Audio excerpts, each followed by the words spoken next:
Welcome back to yet another incredible episode of Mission Accepted Podcast. And if you have landed here today because you thought Mission Accepted sounded kind of cool and you don't know what we're about, you are in for a treat because this is where we get to explore entrepreneurship at the highest belly laugh. Like, this is all about people that take gumption, why they take gumption, why are you taking the mission, what made you think this was a great idea, was it a great idea?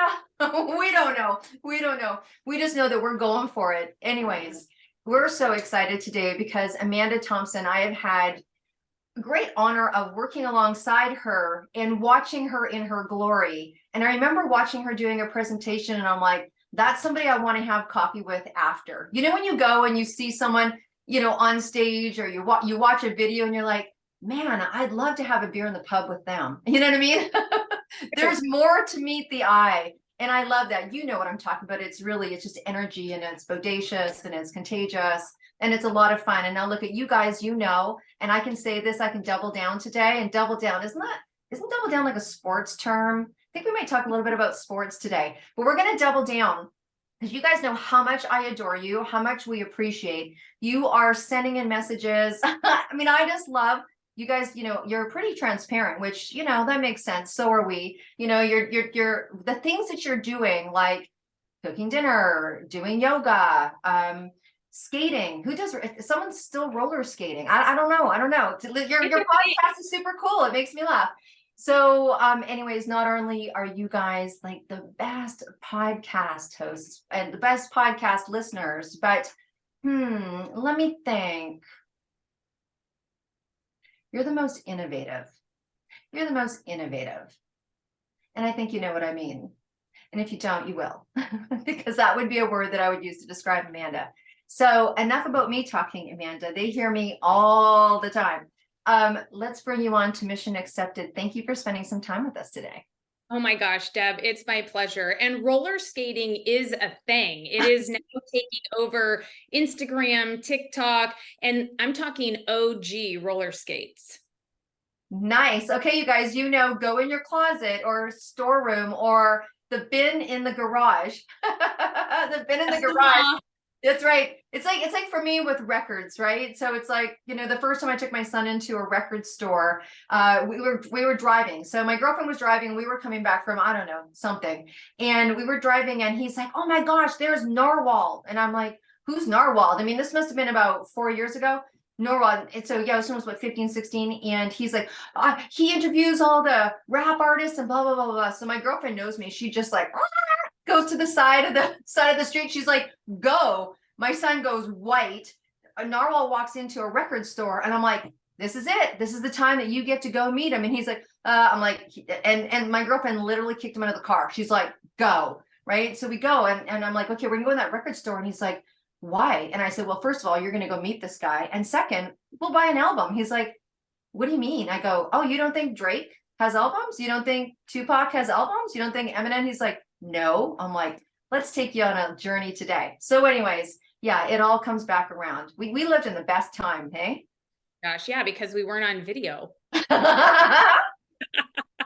Absolutely. Get away with things. My general rule for my kids when they were growing was just always assume that everything you do is going to be on video. So just remember, like, if I don't see it, if dad doesn't see it, one of your friends or someone's going to get you on video. So just you're always on camera. Just be mindful of that. Yeah, right. Whole different time.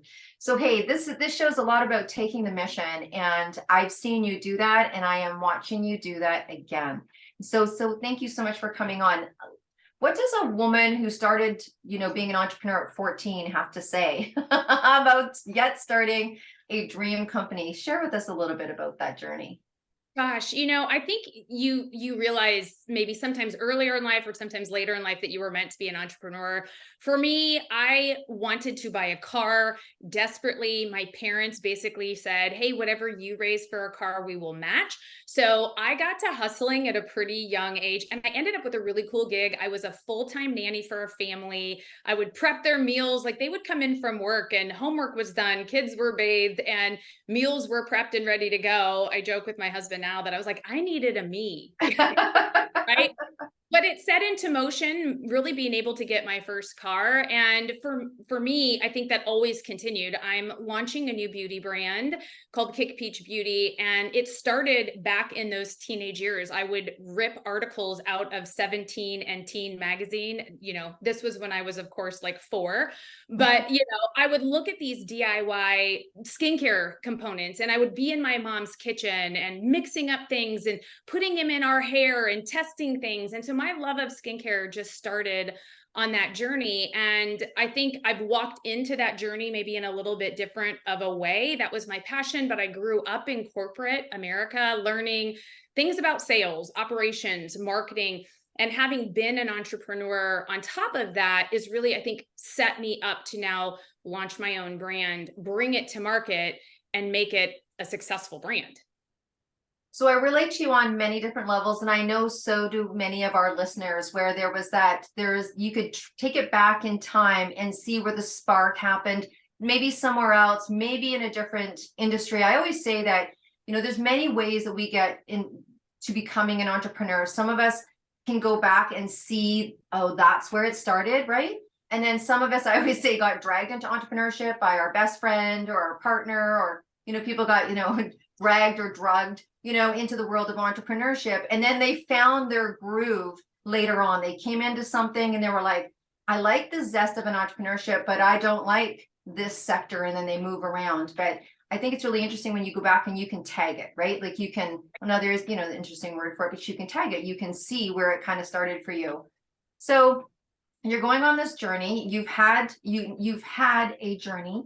You're now doing something that you can go back and tag and say, this gave me a lot of joy and passion.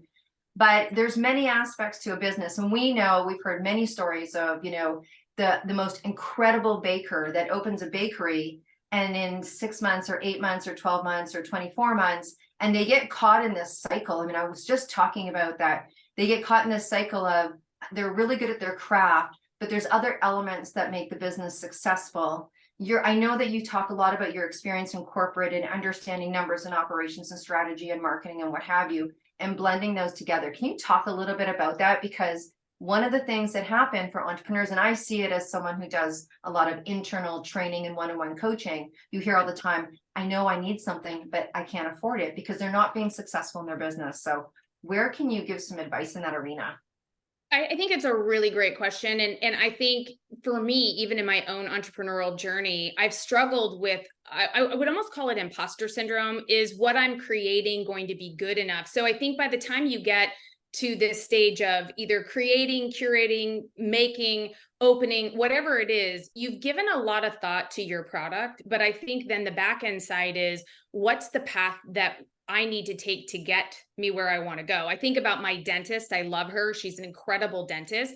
But one of the things that she was not trained in dental school to do was run her P&L, run marketing, navigate her business. She was trained to do really great cosmetic dentistry. And so for her, it, you know, just in our conversation, it was like a chicken and an egg. And I think that happens a lot for entrepreneurs. So I think there's a couple of things that I would say are really powerful. There are now a lot of fractional services that you didn't even have pre-pandemic. I think a lot of people said, hey, I'm a fractional bookkeeper.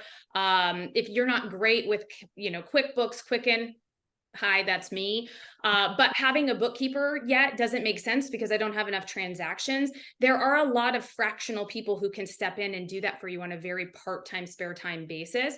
You can find very reputable people to help you do your design, to do your SEO, Fiverr, Upwork. All of these aspects have given rise to this small entrepreneur doing really powerful and great things. So if you're not ready to hire, but you know you can't do it all, and none of us can do it all. Or, you know, I always joke that like being the CEO means you're often the chief everything officer, especially when you're starting. So you do have to say, what are the things that I love? What are the things that are getting in the way of what I love? And how much is that really costing me? Because, for example, I hate to do my books. I'm that girl who takes all my receipts, throws them in a box, gives them to my accountant at the end of the year, and he literally gives me icy eyes every year. And I tell him every year, I promise next year I'm going to be better, and then I'm not. So I really have learned, it's because it's not my wheelhouse. So I put it off, I put it off, I put it off. And so when I launched this business, I took those things that crippled me and I said, that is not worth it, because that shoebox that I put off, I still have to go through. And now I have to do it on a deadline. So finding good fractional work is great. I think also you can lean into people in your network who are looking to get some additional experience, and maybe you can give them a small amount of ownership, or maybe you can give them free product. There's a lot of creative things you can do in partnering with people and give what you get, and they want to help you with that. And so I think that that's a really important piece. It's just finding small tools along the way. And I think that's great. I also, one of the areas that I think people forget a little bit about is the negotiation part.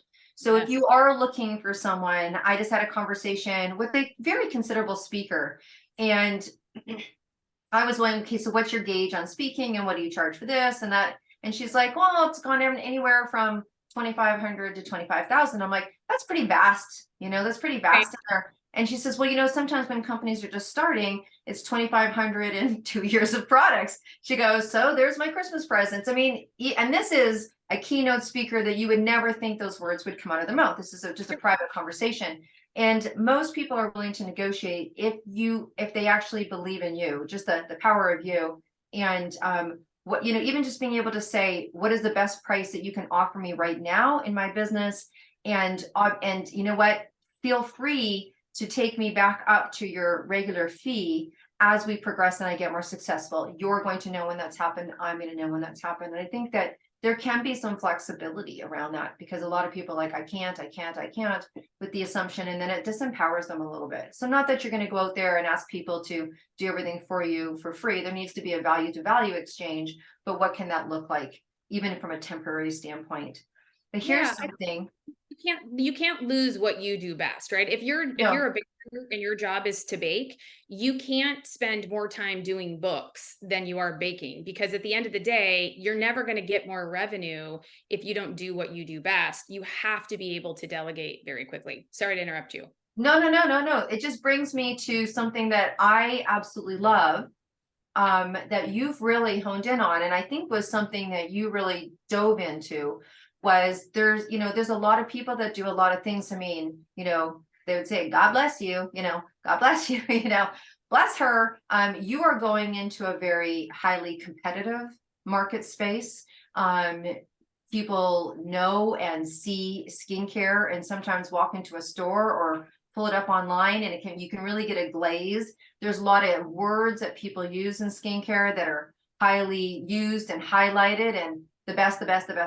And there's all sorts of things that make it difficult as a consumer. And who do you trust and who do you don't?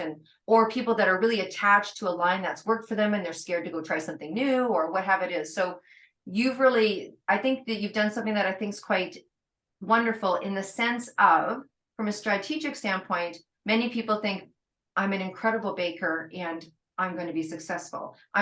They think that the differentiator is them, and it can be, but it's not them. It's those cinnamon buns that someone talks about and puts on the Instagram, and that cinnamon bun makes, so what is it that you're doing differently? And I'd never, ever heard, Amanda, of well, I'm going to let you announce it because it's pretty incredible. The thing that's different about this skincare, that as someone who's used skincare products, made me lean in. As soon as you said it, I was like, that's cool. And I'm a big proponent of that's cool. So, without sounding generic, what's so unique? What is the niche within this vast sector that you're stepping into? Yeah, and beauty is super noisy. I've been in the space for 15 years. I've worked with some incredibly amazing brands. I've worked with fabulous ingredients. And, I kept having people push me, and they say, Amanda, you know so much about ingredients, you know so much about skincare.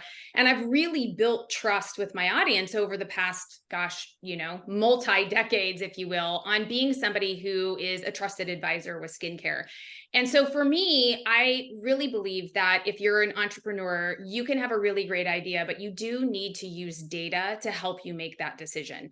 So I really started looking into this thought process of, okay, well, if I created something, I didn't want to create another lotion, another potion, another serum, another cleanser.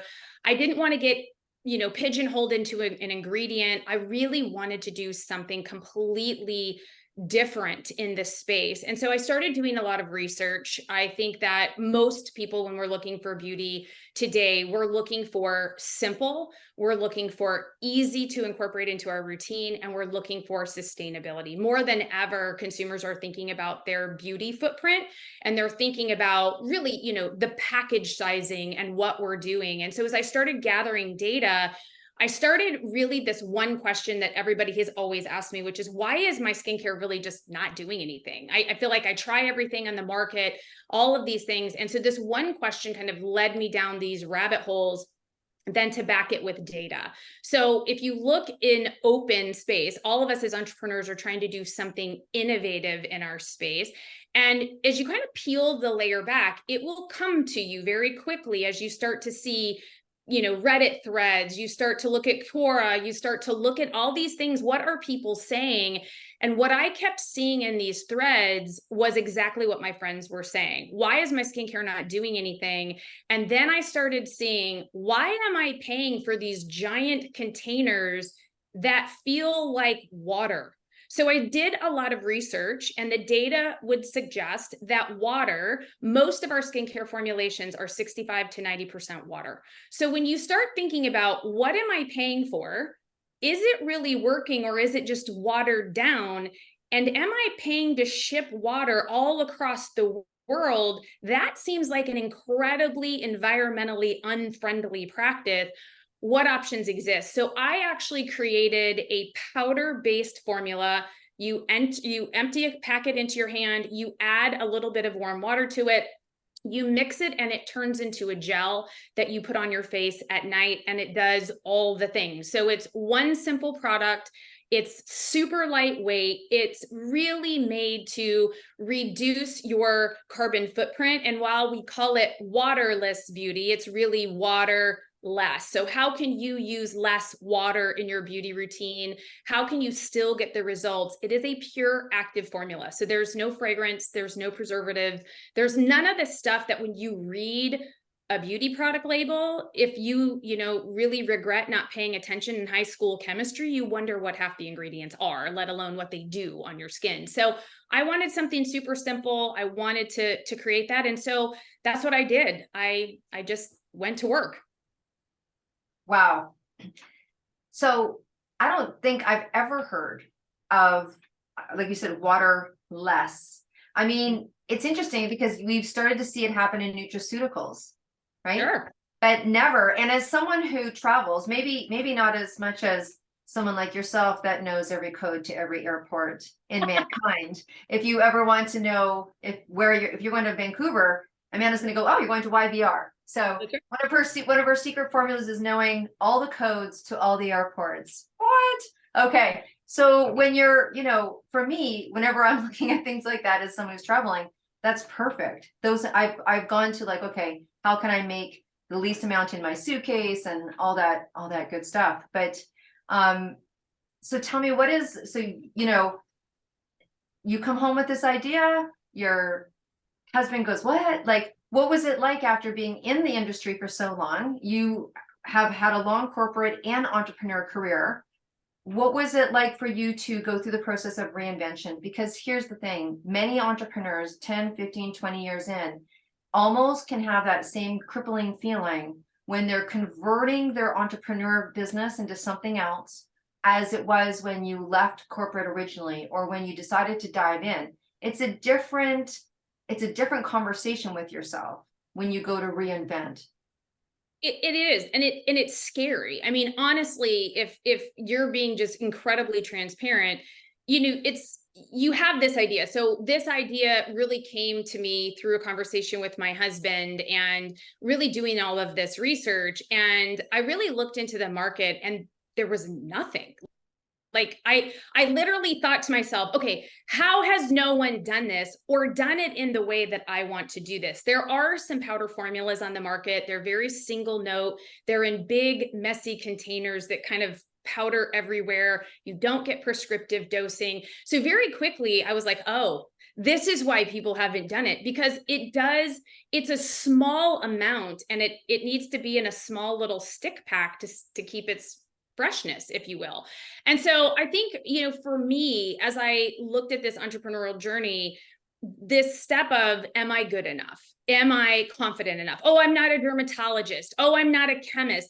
And my husband always has these really salient moments in my life. And I can go back and think of like 5, what I call them forks in the road, because my husband has asked me a just ultra truthful question in my life. And his answer to me was, well, yeah, there's plenty of products that have been formulated by chemists and dermatologists, but if those were all that great, we still wouldn't be looking for what you're creating. And it was so empowering for me to just have that person in my corner who believed in me when I didn't believe in myself. And I think that you have to have someone, whether it's a family member, whether it's your best friend, maybe it's your dog or your cat. I don't know who that person is, but you have to have that person who advocates for you and pushes you to think through that, because otherwise, I can't tell you how many entrepreneurs I've talked to, and Deb, you probably have talked to them too, where they have a great idea, but they don't actually act on it. They don't do anything with it. And then 10 years later, someone invents or creates what they were thinking about. And they're like, I had that idea. You saw that thing on Shark Tank. I actually created it, but I was too scared of what people would say. And so this, for me, I am getting ready to celebrate my 47th birthday. It is a very, strange time in my life to say like, okay, I'm going to go all in, go big or go home. But my whole life, I lost my dad when I was 24 years old. And he said to me before he got promoted to heaven, he said 2 things: floss your teeth and don't ever regret anything. Like, go big, go home, because when it's your time, you're never going to look back and want to regret that. So I just think you need that advocate, but you have to go all in on yourself, and you have to just keep putting one step in front of the other. I think you said something really, so first of all, thank you for that. And wise words from your dad. Right, flash your teeth. My message to my daughter on her 16th birthday is like, you earn the right to vote. And on a really bad day, you're entitled to come home, put on a Janis Joplin album, and have a glass of wine. So, your dad's advice is a little more holier. But the interesting thing that you said is having someone in your corner, believing in yourself. I think that for a lot of people as well, they don't see how it's going to come into fruition. And in those moments, I always bring up the word providence, and I have watched you do this, where when you truly finally make that decision, all unforeseen and unforetold things come into action. Like, you end up having a conversation, or someone, like, how we ended up reconnecting and having a conversation. Someone's like, you guys need to talk, and here we are. And I think that all of those things, you can't foresee everything. Yeah. Right? You just can't foresee everything. And I think the best gifts of entrepreneurship are oftentimes the things you can't see. They are the things that are great. It's that time when you reach out to a journalist and they say, yes, I want to feature you in an article.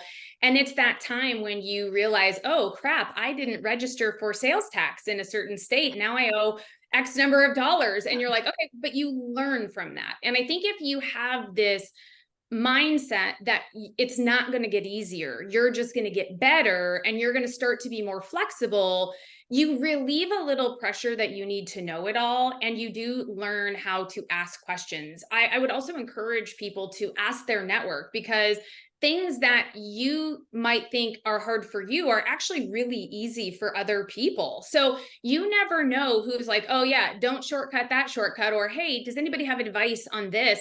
You'd be amazed at what your network can share with you to help. But I think you have to be open to that experience and realize that you are going to also have small moments of failure and big moments of failure along the way. But the only time it ever really truly fails is when you say enough. And it is hard. And there are days, I'm sure, Deb, you've had days where you're like, why am I doing this? Like, this is crazy. Why am I doing this? I have had those moments. And then the next minute is just like a happy birthday moment, because somebody will say like, oh, hey, I literally had somebody buy 100 like 30 night supplies of this product in our pre-launch. And I was like, whoa, I didn't see that coming. I didn't even have packaging ready. So it was super exciting. And it was on the heels of one of those moments of like, is anybody going to actually like this? Yeah. Yeah. I mean, I love how transparent our sector of entrepreneurship has become, right? I've been an entrepreneur for 30 years. You've been playing this game for a while as well. You know, I would call us mavens and crones at this point. So, right, seriously. Yep. They're And all- and I love the transparency. I think it is going to bring entrepreneurs together. And I think it's going to take that I have to be, because you can literally have that moment and get $1 million check in the mail that day. And once you play this game, you know that's how it works. You just know that's how it works. It all pays off in the end. But let's do a little diversion here. I want to come back to talk about your company, and I know that we're running out of time. I mean, you could, and we will. You know, we should do a 3-part series or something. I think that would be fantastic to do a 3-part series. But digging into a little bit of Amanda, so you know, some of those things that people don't know about each other. What is it about sports? What is it with you in sports?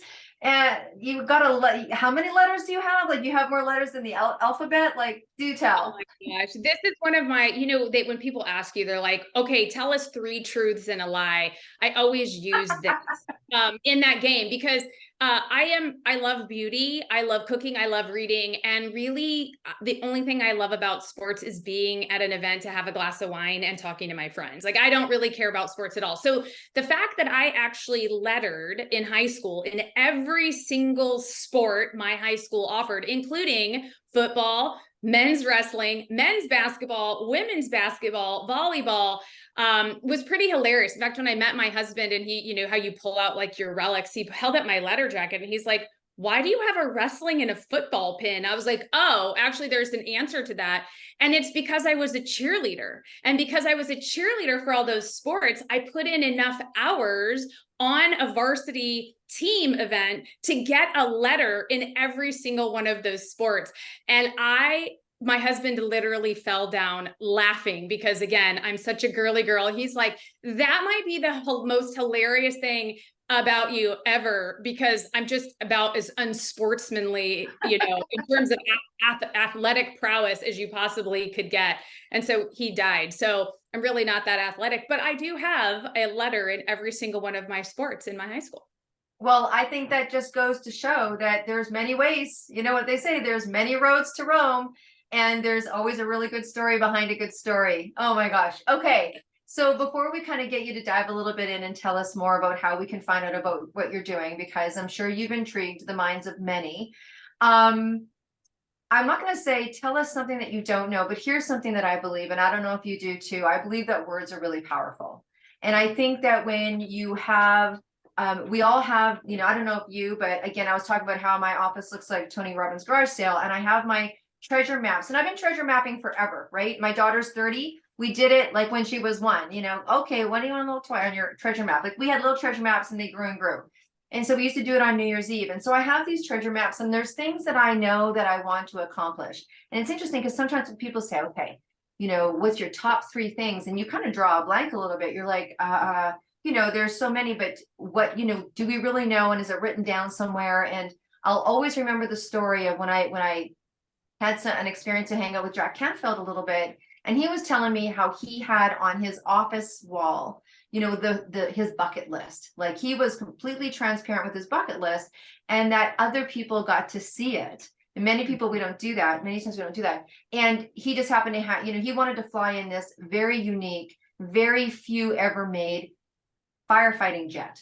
Okay. So one guy walked into his office one time and said, oh, you want to fly that? And he's like, yeah, that's on my bucket list. I want to do. He's like, I'm one of the, I don't know, 2 pilots in the world that knows how to fly that jet. He's like, let's do it. So I'm going to ask you, isn't that cool? I'm going to ask you for the world to know, what's something on your bucket list, either personal or business, something that you like absolutely want to experience. Let's throw it out there and see where it sticks. I want to be on QVC with my brand. Okay. That, you know, so I have long loved QVC. I grew up where we had Home Shopping Network or QVC on in the background. And if you've ever watched that show, I would credit my success in sales to watching that show, because you learn the emotional psychology behind it. And I love it. I love how they brought and totally innovated shopping, and they're about ready to do it again. In this space of our life, this live selling is so fun. So on top of my love for beauty, I have long wanted to be a host on QVC. And so now finally I can put them all together. So I'm putting it out there that you will see my beauty brand on QVC. I will get to have my dream come true. I won't be a host, I don't think, but I'll meet a host and I'll be able to have a segment on QVC. All right. So there it is. Now that's all going out to the universe. All right. So all after this from a buyer at QVC. I just know it. absolutely. And you're going to call and take me out. We're going to go and do something off my bucket list. You're like, Deb, after my first show, we're going to go do this on your bucket list. We're going to go make perfume in a castle in Ireland. That's what we're going to go do. And I know how to make perfume. So we're 90% there. We're just going to go have a beautiful glass of wine, make a really beautiful niche perfume for someone really, really special. That's what we'll do. Oh my gosh, that sounds fabulous. Okay, deal. We have a deal. We have a deal. Okay. Tell us where, when, how can we try this product? Where do you want us to go? How can we find you? Yeah, the easiest way is social media, right? Today, all of us are on social media. Instagram is just at Kick Peach. So just like it sounds, kick like you're kicking a soccer ball, peach as in the fruit. So Instagram handle is at Kick Peach. It's where we keep everything up to date. You can see all of our newsroom activities, our products. If you want to sample, we have a sampling program. So there's all sorts of ways you can experience that by just going to Instagram at Kick Peach.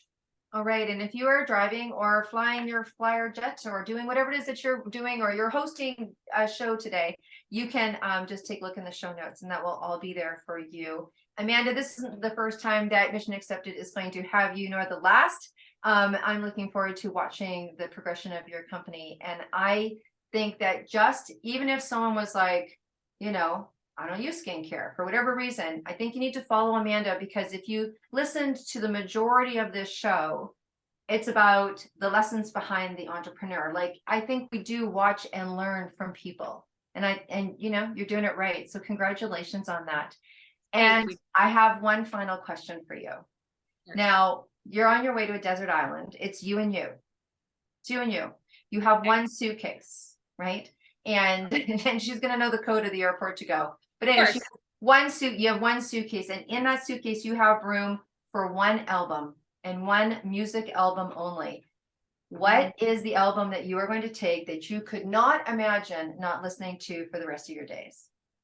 Gosh, I'm not going to give you a commercial answer. I'm going to give you an album that my dad made for me when I turned 21. My dad loved music. He had 10,000 albums and LPs. And the way that we communicated is that he would take those albums and he would burn them onto a CD and custom make these CDs for me. And on my 21st birthday, he gave me one that I could listen to on replay. It is like his heart, and they're his favorites. Like, it makes me teary kind of thinking about it. But I think I would take that with me. And it was called Swim. That the name of that was Swim. And he did all this beautiful custom artwork on the front of it. And it has everything from Fleetwood Mac to Roxy music to classical jazz music, but they all had a special song behind them. So I would take Swim with me. All right. Well, that makes sense, because you are going to a tropical island, and I'm sure you're going to be, I'm sure that you're going to have to go swim and get yourself some dinner or something. That's fantastic. So thank you so much. You guys are amazing. Two things, if you want to be sitting where Amanda is and you've got something to share, we're happy to have that conversation. Just reach out to deb@debdrummond.com. And look, you guys know what we're in, right? We are in the largest international Women's Day speakership and authorship that's ever been done. And I got to tell you, I get to every single day sit at this incredible desk in this office, and I get to talk to women that are rocking the world. Now, look, it is free globally. No one needs to pay. There's no upgrade. There's no VIP. We are all VIP, and we are all celebrities coming.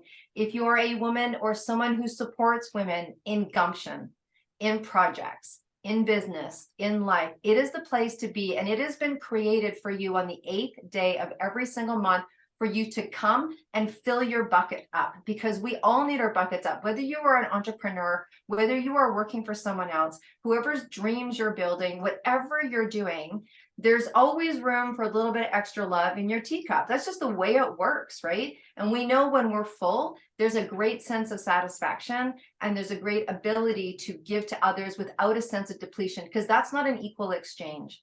If you're tired, say no. If you're tired, come and just come and show up. Come on and off, pop on and off. Oh my gosh, we've had people leave their camera off if they're vacuuming and cutting dinner. We're there for 10 hours to support you. And the people that are sharing are incredible. And there is a celebrity that comes to every single month. Now, everyone's a celebrity. We just have one that has a little bit extra following to come and wow you. So please come join us. It is our gift to you. Deb@debdrummond.com. Go to debdrummond.com and go to the events page and it will tell you everything. And you can just click a link and show up and be there. All right. Thank you, Amanda, again, for being with us on Mission Accepted. And you guys, until we see you again, be well and stay groovy.